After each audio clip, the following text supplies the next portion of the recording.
Muy buenos días, Nakamas, y bienvenidos a una nueva teoría de One Piece. Hoy, ¿qué sucederá en Wano? La banda de los Mugiwaras completa y el cuerno legendario de los dragones. La tercera y última teoría que me ha pasado el grupo de los supernovatos. Si no habéis visto las dos anteriores, os recomiendo mucho que lo hagáis, las tendréis en la descripción. Sobre todo sería importante que vieseis la primera parte de la primera teoría y la segunda teoría entera para entender mejor esta teoría.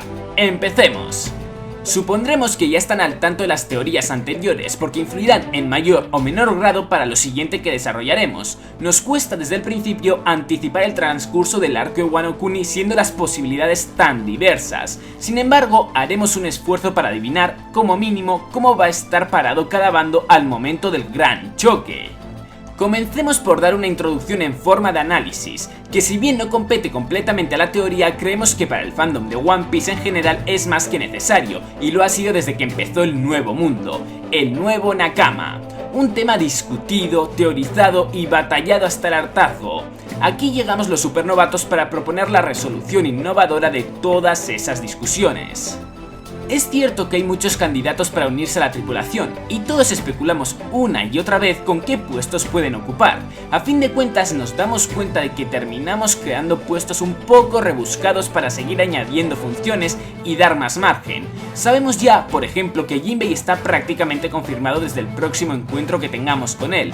Otros muy convencidos esperan la reaparición de Monet. Algunos siguen la lógica que se vuelcan a personajes de mucho carisma que se adecúen más al cariño por los Mugiwaras que a una función seria como nuevo Nakama. Otros simplemente piden Nakamas por preferencia personal. Nosotros descartaremos todas y cada una de las proposiciones. No va a haber más Nakamas nuevos en el nuevo mundo. Jinbei no está siendo contabilizado. La propuesta de Luffy fue en la isla Gyojin, cuando técnica y geográficamente el nuevo mundo no había empezado.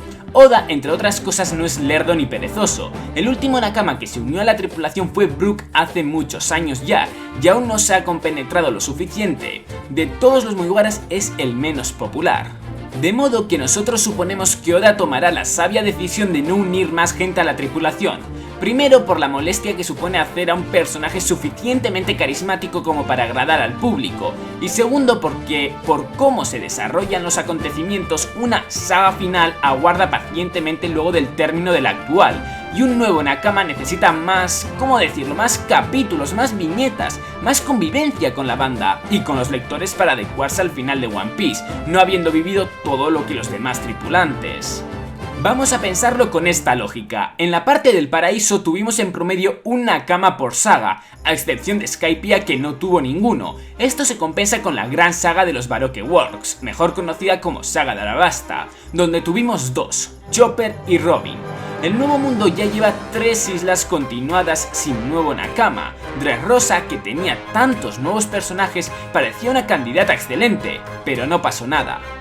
En el nuevo mundo no habrán nuevos miembros individuales. Ellos representan muy poco poder para lo que este mar de la muerte representa. Lo que habrá son nuevas tripulaciones. Así de simple. Piénsenlo de esta sencilla forma. Desde que empezó el nuevo mundo, Luffy no ha parado de hacer alianzas. Luego con los piratas Heart fue el primero. Luego siguieron Cavendish, Bartolomeo, Sai, Leo, Hideo, Hairudin y Orlumbus. Cada uno con su tripulación o tribu.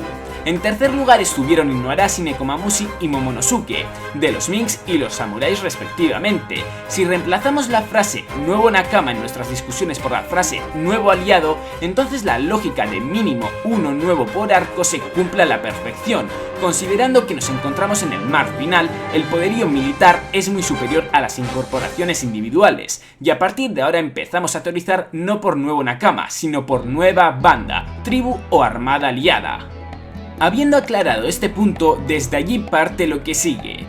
Si habéis visto las anteriores teorías, estaréis al tanto de que, contrario a lo que la mayoría supone, tras el arco de Whole Cake, el que sigue no es el de Wano Kuni, sino el de los revolucionarios, que será mucho más que la simple antesala de la guerra contra Kaido.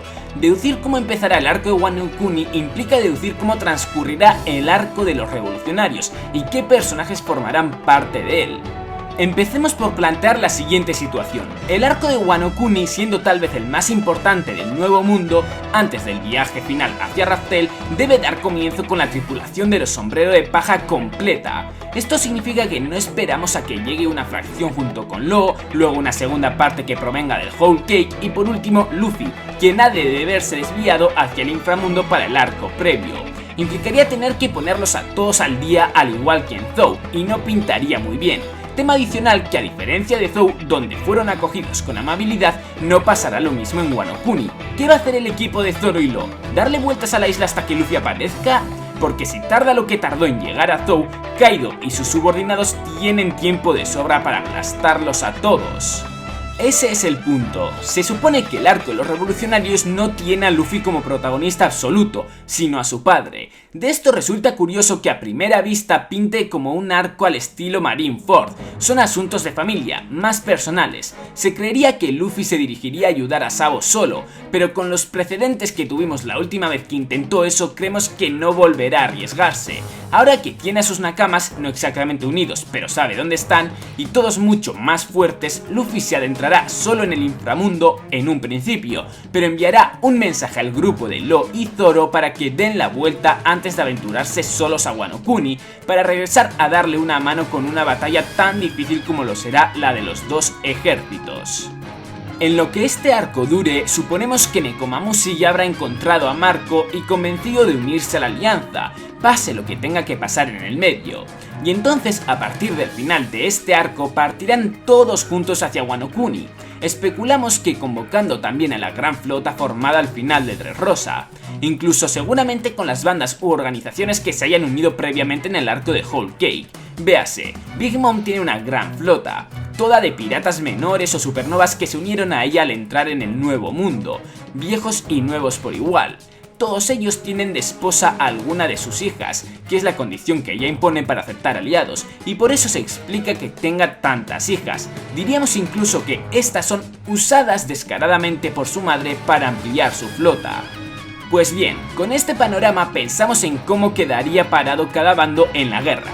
Del lado de Kaido, él, sus tres calamidades, cada uno con su propia flota, un número no predecible de supernovas unidos a él, un ejército de bestias de un número incalculable, el Shogun de Wano Kuni y un ejército de samuráis y ninjas que responden a él. Nada bueno, diríamos. Y del lado de Luffy, él y sus 9 nakamas, la tripulación de Law, los Minks, Marco el Fénix, los samuráis no aliados al Shogun, los nuevos aliados de Dressrosa, los posibles aliados de Whole Cake en los que no se descarta Bonney y por cómo pintan las cosas, Eustace Kid. Suena bastante emocionante, ¿no? Pues ahora nos adentraremos un poco más profundamente en el arco de Wano Kuni y de entre todos los versus posibles especularemos con el principal, Luffy vs Kaido. Por más que a muchos aún les suene gracioso sugerirlo, dada la astronómica diferencia de poder entre ambos, vamos a contabilizar un bonus track con el que puede que Luffy llegue a este arco y que ganará u obtendrá en el de los revolucionarios, el despertar de su fruta del diablo. La hipótesis no es sencilla, ha de armarse y explicarse bastante, pero así empieza. El arco de los revolucionarios es el propicio para la aparición del Dr. Vegapunk, más no puede retrasarse. Aquí nos explicarían el porqué de la intervención en Kuma que hizo que se quedara en Sabondi cuidando del Sannin. Pero más importante que eso, Vegapunk ha estudiado lo suficiente a las frutas del diablo como para saber qué debe ocurrir para que éstas despierten. Pero hay más. ¿Recuerdan la fruta Smile que se comió Momonosuke? Era una imitación de una fruta de dragón. Quien debió haber creado esa fruta es Vegapunk, y Caesar la tenía en Panhazard como muestra base. Lo decimos así porque Caesar no puede haber inventado frutas que imitan tan perfectamente a las Zoan auténticas, como ya vimos en Zou con los subordinados de Jack. Las Smile producen efectos extraños en sus usuarios, como manos de cuernos en lugar de patas o pezuñas. Aquí va la siguiente hipótesis. Vegapunk se obsesionó en algún momento por crear una Zoan del dragón, cuando observó al usuario de la Akuma no Mi del dragón original, que puede haber sido Monkey D. Dragon, como algún otro candidato menos resonante. Resulta lógica entonces que Panhazard haya estado custodiado por dragones artificiales mientras funcionaba. Vegapunk estaba obsesionado con ellos. En el one shot de 1992, Monster, quien formara parte del tomo recopilatorio de One Shots Wanted de Eiichiro Oda, el cual lo tendréis en la descripción, aparece por primera vez el samurái Ryuma, proveniente de Wano Kuni, quien rivaliza con Shirano, el maestro de la espada, quien le tiende una trampa al primero y lo enfrenta a un dragón. Ryuma se deshace de él cortándole el cuello con su espada de un solo tajo. Muchos años después, Zoro, extremadamente parecido a él, con excepción del color del cabello, hace lo mismo con un dragón de Panhazard usando la misma espada. Mihawk casualmente también guarda un gran parecido con Shirano, y es conocido como el mejor espadachín del mismo modo. Ryuma vuelve a aparecer en la saga de Thriller Bark, donde Zoro pelea con él, y obtiene su espada Shushui, un tesoro nacional de Wano Kuni, donde Ryuma era una leyenda por su hazaña de acabar con un dragón. Gracias a esta aparición podemos confirmar como canon la historia de Monster, donde aparece Ryuma y vence al dragón. A partir de esto uno se hace varias preguntas. ¿Es Zoro algún descendiente de Ryuma? ¿El dragón contra el que Ryuma se enfrentó era real? ¿Existen los dragones corrientemente en Wano Kuni? A juzgar por el miedo y el desprecio de los samuráis que ya conocemos hacia estos, de seguro que sí. Cabe la duda, sin embargo, de si los dragones que hipotéticamente habitan en Wano Kuni son reales, artificiales o usuarios de otras Smile, igual que Momonosuke. De todas las posibilidades nos decantamos por la primera, principalmente porque entre las muchas organizaciones a las que Vegapunk, creador de la Smile, podría pertenecer, los piratas de Kaido no pueden ser una de ellas, y también por el mismo motivo sus dragones artificiales no pueden haber llegado a Wano Kuni. Pero bien, continuemos con la historia. En el one shot Monster, el dragón que ataca las aldeas es invocado por un grupo de mercenarios que lo usan para que las poblaciones abandonen los pueblos, para así poder saquearlos. Luego de eso hacen que el dragón se retire sin tener que lidiar con él. ¿Cómo lo hacen? Gracias a un cuerno, un elemento por el que uno sopla y puede invocarlos y controlarlos. Se dice que requiere mucha práctica para hacerlo, pero puede lograrse, y de esa forma volver a los dragones un arma más. Este cuerno en teoría sigue existiendo, ya que se ha destruido una copia de él, pero el auténtico aún persevera. El que Zoro tenga tanto en común con Ryuma, a quien se conocía como el rey o el hombre con el alma más guerrera y que ahora porte su espada, con la que se convirtió en leyenda, es curioso, más aún si como Zoro ya nos anticipó, peleará con el Shogun de Wano Kuni. Nuestra hipótesis es que el Shogun ha conseguido encontrar el cuerno legendario y ha aprendido a manejarlo. De esta forma cuenta con todos los dragones de Wano Kuni a su disposición como armas de guerra. Con ellas ha realizado los actos más atroces, incluido el asesinato de Oden y la expulsión de Momonosuke del país, hasta finalmente apoderarse de la isla y poner a su población a disposición de Kaido. Esto explica por qué los samuráis le temían a los dragones de Panhazard, y también hay que sumarlo a la lista de fuerzas con las que cuenta Kaido, mencionada más atrás, como si no tuviéramos suficientes problemas ya. En definitiva, si hay un versus que pese al tiempo que nos separa ya nos podemos asegurar que ocurrirá, será este. Zoro, posible descendiente de Ryuma, heredero de su espada y de su alma guerrera, quien se enfrentará nuevamente a un maestro de los dragones, el Shogun de Wano Kuni. Como última mención antes de acabar con la teoría, era ampliar una idea que muchos han imaginado ya con respecto a los antiguos nakamas de Gold y Roger. Se dice que el hombre con el que Crocus estaba conversando amistosamente una vez en una portada de las mini historias supo ser también su nakama, y que por la vestimenta provenía de Wano Kuni. El único miembro que se nos ha dado a conocer, pero que Luffy no ha encontrado aún, es Scopper Yaban, conocido aparentemente por ser la mano izquierda del rey de los piratas. Esta es la persona a quienes todos aparentemente esperan encontrar en Wano Kuni, que al igual que Rayleigh les habla a los Mugiwaras un poco más sobre los logros de su antigua tripulación y les dé el último empujón antes de partir hacia Raftel. Es cierto que es muy probable que esto suceda, pero hallamos en este personaje, o más precisamente en el puesto que ocupará en la banda de Roger, un hueco de información confuso. Véase, Roger, rey de los piratas, se caracteriza por el oro, Gold. Rayleigh, el rey oscuro, se caracteriza por la plata, Silver. En cambio, Yaban se caracteriza con el cobre, Scopper, y no posee apodos por los que lo conozcamos aún. Nada más nos parece extraño que el tercero en fuerza de esta legendaria tripulación no cierre la tríada más clásica de los metales más preciosos, acordes por ejemplo a las medallas de primer, segundo y tercer lugar de un torneo.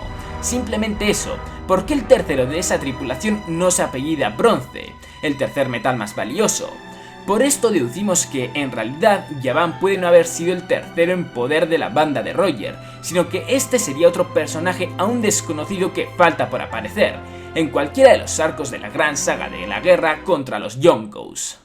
Detalle adicional que sostiene lo que decimos, los paralelismos clásicos. Es harto sabido que Luffy comparte muchas características con Goldie y Roger, incluso físicas, y eso que no guardan parentescos.